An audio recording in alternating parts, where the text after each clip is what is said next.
Assalamualaikum warahmatullahi wabarakatuh. How are you guys? I do hope that you are okay. You're fine. And today we are going to talk about environment analysis. Ya. Pada hari ini kita akan berbicara mengenai environment analysis. Ya. Please follow my PowerPoint presentation from the beginning until the end. Okay, let's start. Okay. And the aim of this part of the curriculum design um, or the curriculum design process is to find the situational factors that will strongly affect the course. Jadi tujuan dari pembahasan ini, environment analysis itu adalah untuk mengidentifikasi situational factors ya. Jadi faktor-faktor yang berkaitan dengan situasi di dalam kita mendesain course ataupun kurikulum ya. Okay, let's see one by one ya. The environment analysis involves, jadi environment analysis itu meliputi satu, looking at the factors that will have a strong effect on the decision about the goals of the course. Jadi melihat faktor-faktor yang akan mempengaruhi tujuan ya daripada course ya. Kemudian what to include in the course, apa yang perlu dimasukkan di dalam course, and how to teach and assess it, okay, dan bagaimana mengajar serta mengakses ya, menilainya. And these factors, guys, can arise from the learners, the teaching and learning situation. Dan situational factors ini itu meliputi learnersnya kayak apa ya, kemudian teaching ya, bisa teachers juga itu seperti apa, kemudian learning situationnya seperti apa. Ini yang dimaksud dengan situational factors, right? Okay, next. Nah, di sini kalian bisa lihat guys, okay, ada lingkaran yang kita bagi menjadi learners, teachers, and situation. Dan ini sebetulnya adalah faktor-faktor yang berkaitan dengan environment analysis. So if we analyze the environment, we will analyze the learners, the teachers, and the situation. So these are three factors that we are going to analyze when we are talking about environment analysis. Okay. Environment analysis is also called situation analysis. Environment analysis disebut juga dengan situation analysis atau juga bisa disebut dengan constraint analysis. Oke, kalau bicara tentang constraint, jangan bayangkan bahwa constraint itu semuanya negatif ya. No, constraint can be positive. Okay. For examples, a constraint could be that the teachers are very highly trained and are able to and willing to make their own class activities. Contoh constraint yang positif itu misalnya gurunya pinter banget ya, dia highly trained, sangat profesional ya, sehingga kemudian dia akan diberi ataupun dia akan memilih untuk mendesain ya, oke, mendesain kurikulumnya ya, serta bagaimana dia mengajarnya itu juga bisa mendesain sendiri ya. This is also called the constraint, the positive constraint. In some models of curriculum design, environment analysis is included in the need analysis. Di dalam desain kurikulum ya, berbagai model itu environment analysis itu juga dimasukkan di dalam need analysis. Jadi dijadikan juga sering disebut need analysis. Okay. Next, environment analysis is an important part of curriculum design because at its most basic level, it ensures that the course will be useful. Oke, jadi kenapa environment analysis itu penting ya? Karena ini fundamental, ini sangat fundamental sekali. Jadi apakah course itu nanti useful atau enggak, itu tergantung akan environment analysis, hasil dari environment analysis kita ini ya. Okay. For examples, if the level of training of the teachers is very low and is not taken into account, it might happen that the teachers are unable to handle the activities in the course. Contoh konkret, ada guru ya, kemudian kurang profesional, ya, training is limited ya misalnya. Nah, kemudian dia diharapkan untuk bisa mengajar dengan teknik-teknik mengajar yang advance, yang sophisticated, yang complicated ya. Kemudian karena guru tersebut tidak well prepared, tidak memiliki training yang memadai, maka akan kesulitan juga. Ini misalnya contoh ya. Similarly, if the course materials is too expensive or requires technology and copying facilities that are not available, the course may be unusable. Contoh lain, ini masalah fasilitas misalnya. Tidak ada fasilitas fotokopi misalnya. Nah, maka ketika kemudian course-nya itu menghendaki untuk fotokopi, menyediakan materi buat peserta didiknya, untuk siswanya, maka nggak bisa jadi di fotokopi karena nggak punya fasilitas seperti itu. Maka ini juga akan menyulitkan. Oke, that's the examples of the environment analysis ya. And next, there are many factors that could affect curriculum design. So as a part of the procedure of environment analysis, the curriculum designer should decide which factors are the most important. Oke, jadi karena ada berbagai faktor, maka perancang kurikulum atau kurikulum designer itu harus memperhatikan berbagai faktor itu, ya, karena itu akan berpengaruh kepada the course that we are going to have, right? Okay, two questions should be taken into account. Dua pertanyaan itu harus dipertimbangkan. Whether the course will still be useful if the factors is not taken into account. Apakah course-nya itu akan useful? Oke, kalau kalau faktor-faktor tadi tidak kita pertimbangkan atau kita cuekin misalnya. Oke, how large and pervasive the effect of the factors on the course. Jadi seberapa besar pengaruhnya faktor-faktor itu tadi terhadap course yang akan kita berikan ya kepada siswa. Nah, ini akan berpengaruh. Oke, jadi faktor-faktor tadi bisa pengaruhnya kecil, bisa pengaruhnya besar. Oke. Ya, pengaruh besar misalnya kita mengajar di remote area. We teach in a remote area, tempat terpencil belum ada internet. Tetapi kemudian kurikulumnya kita desain bahwa activitiesnya itu menggunakan online learning. Ya, this is impossible. This is impossible, right? So this of course will give a large effect, okay, to the course that we are teaching. Okay, yeah, that's it. And then okay, guys, let's take a look at the environment constraint and their effects in the table below. Okay, and as we have learned before, that the constraint can come from the learners. For example, how old are they? Okay, the particular constraints are like other learners interested in all kinds of topics. Okay, and the effect on the curriculum, of course, we can take account of learners' interests. Okay, so we can take account of learners' interests. And the other examples, can the learners do all kinds of activities?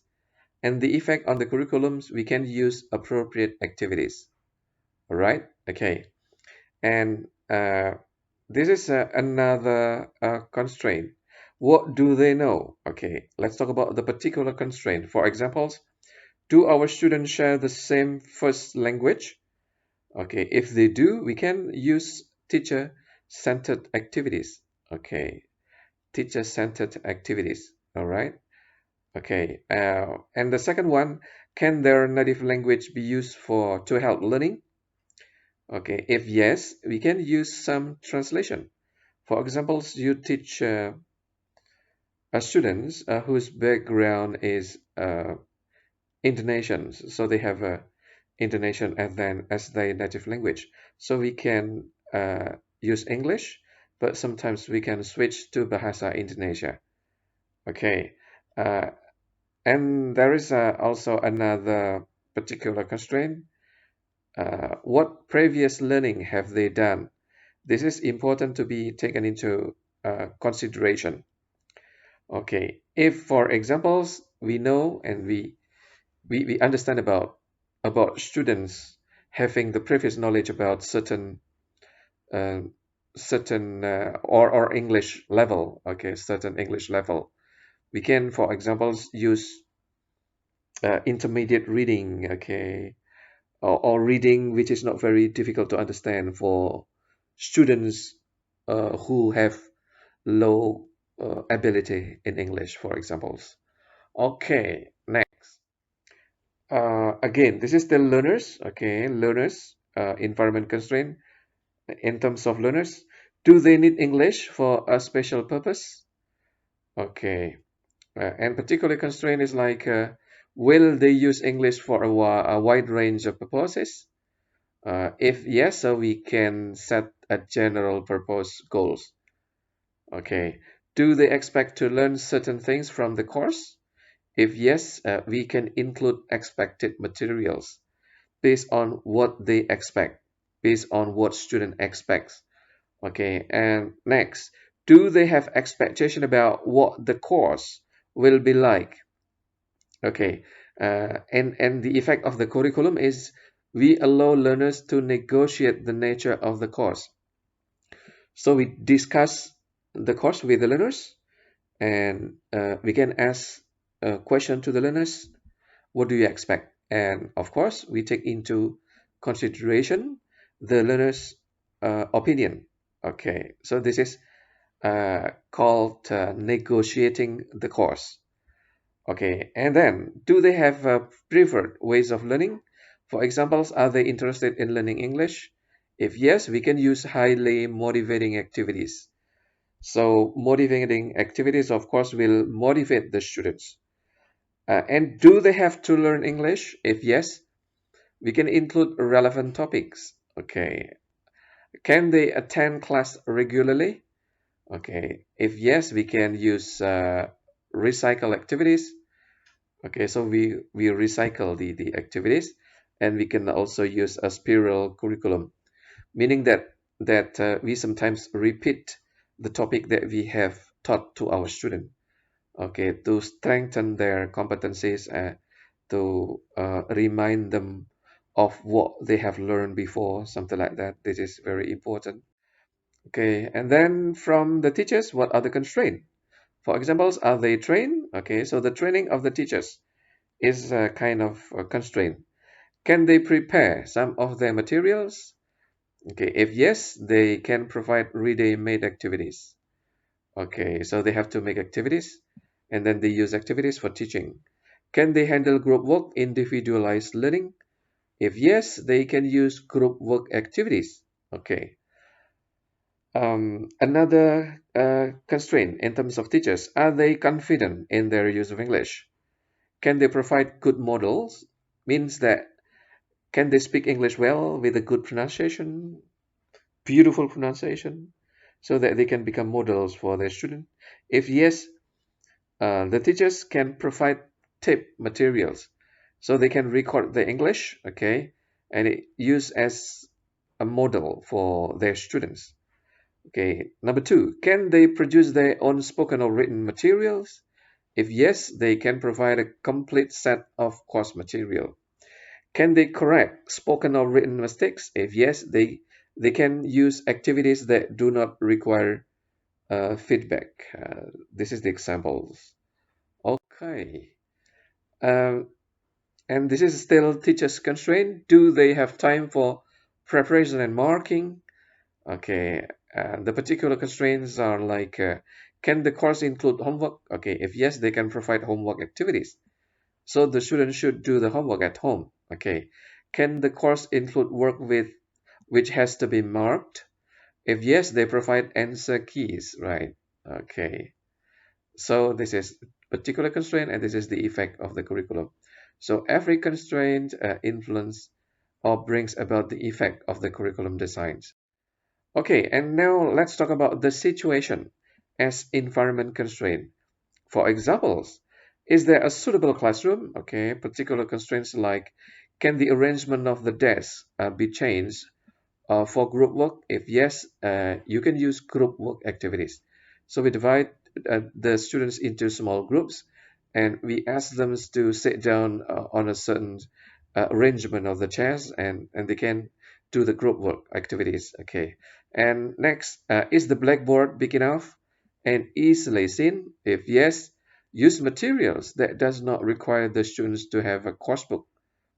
Okay, and then is there enough time? The particular constraints are like, can the learners reach the goals in the available time?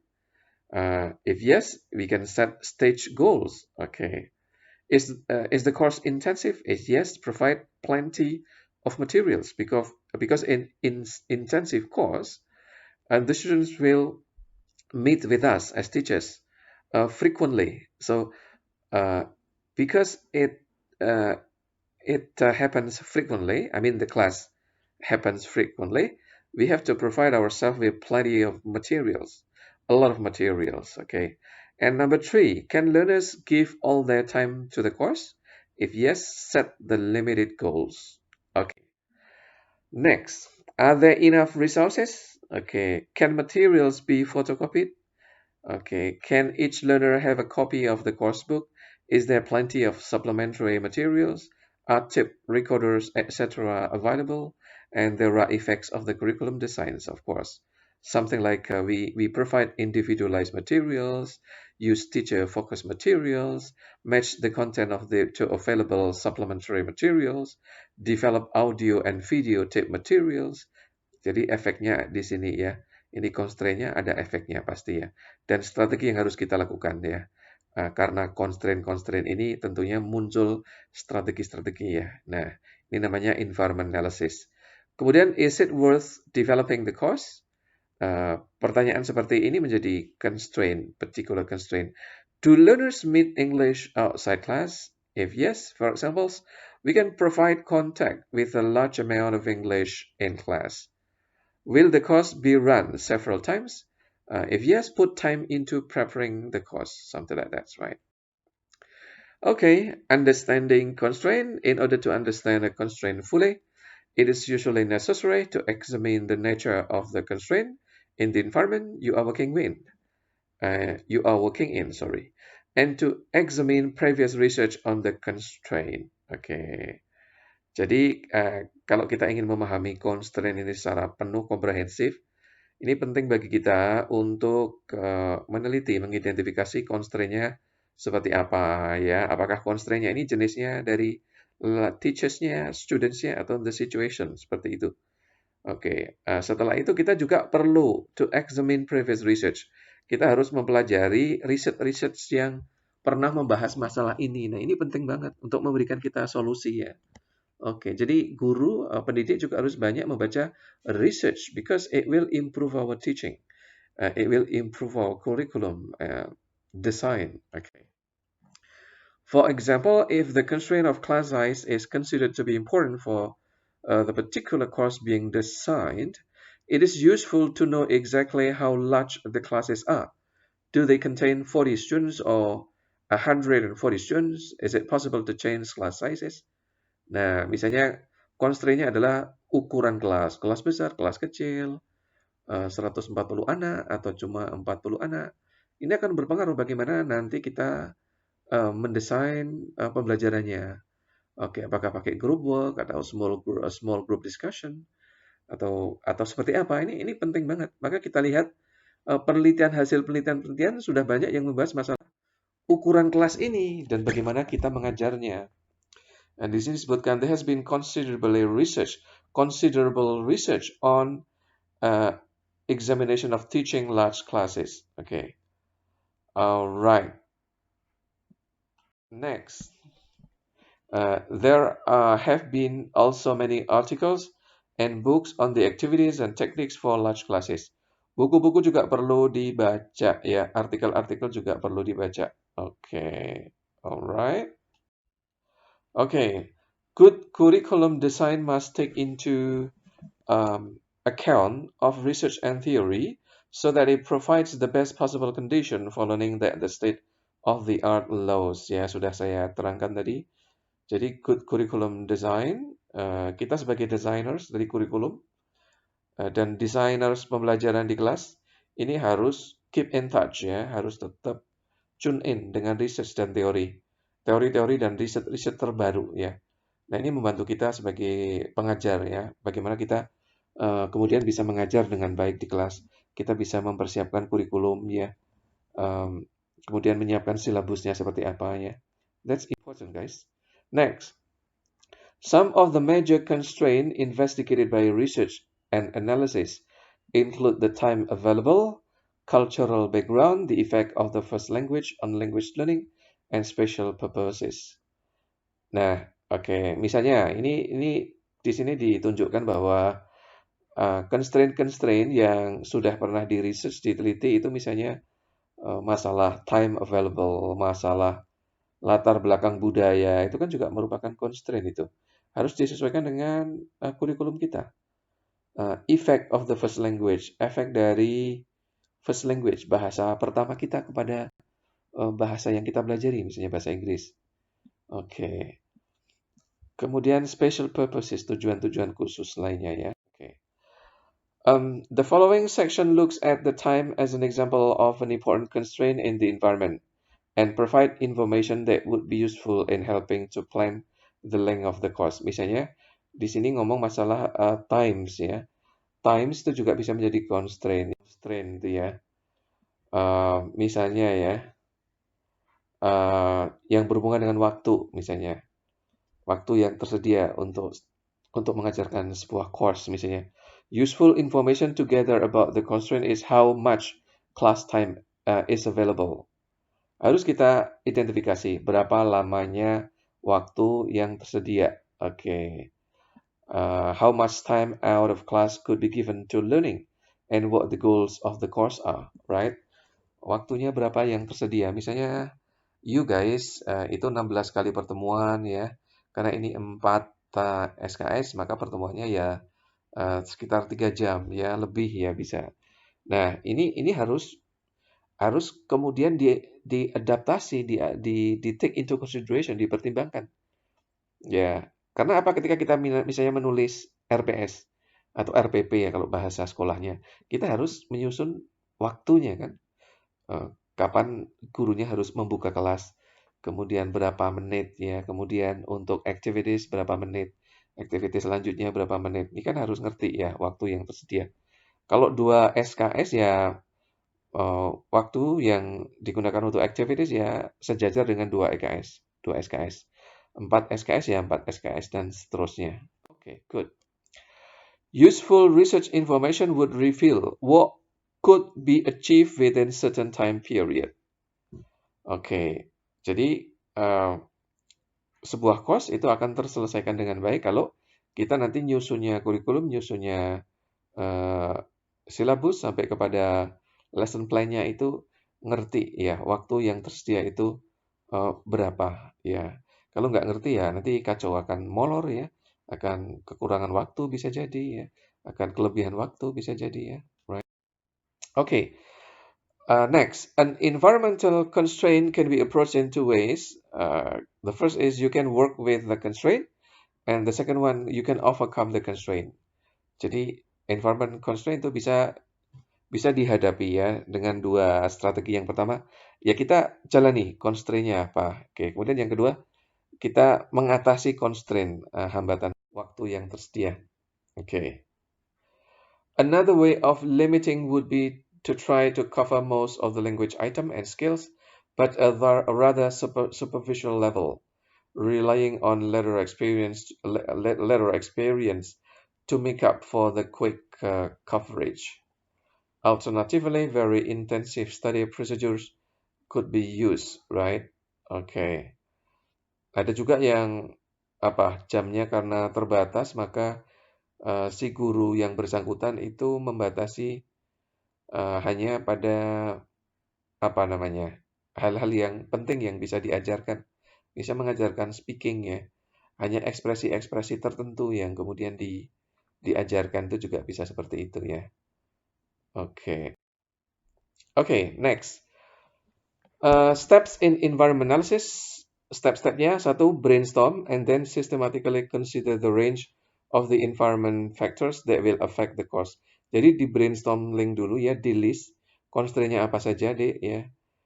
Itu nanti langkah pertama. Langkah kedua, choose the most important factors. no more than 5, and rank them, putting the most important first. Kemudian pilih 5 faktor yang paling penting, kemudian di ranking dari yang paling penting kemudian yang kurang penting ya. Oke, kemudian langkah ketiga, decide what information you need to fully take account of the factor. The information can come from investigation of the environment and from research and theory. Setelah itu, kita pelajari constraint-constraintnya itu apa. Oke, karena dengan mempelajari itu kita akan bisa ngerti solusinya kayak apa. Nah, itu perlu juga melihat research dan teori. Kemudian consider the effect of each factor on the design of the course. Kemudian lihat apa efeknya dari faktor-faktor itu. Misalnya kelasnya kok besar misalnya.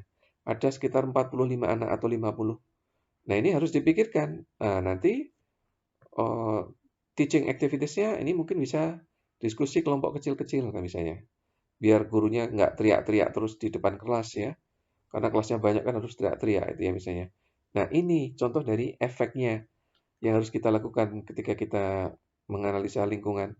Kemudian go through step 1, 2, 3, and 4 again. Step 1 sampai 4 kemudian diulangi lagi ya. Oke. Nah, environment analysis involves looking at the local and wider situation to make sure that the course will fit and will meet local requirement. There is considerable research data on many of the important environment factors, including class size, motivation, learners of mixed proficiency, and special purpose goals. Ini yang di warna merah ini juga ini constraint ya, environment analysis nih ya. Class size, motivation, learners, mixed proficiency, special purpose goals. Okay. Okay, that's all guys. Thank you very much.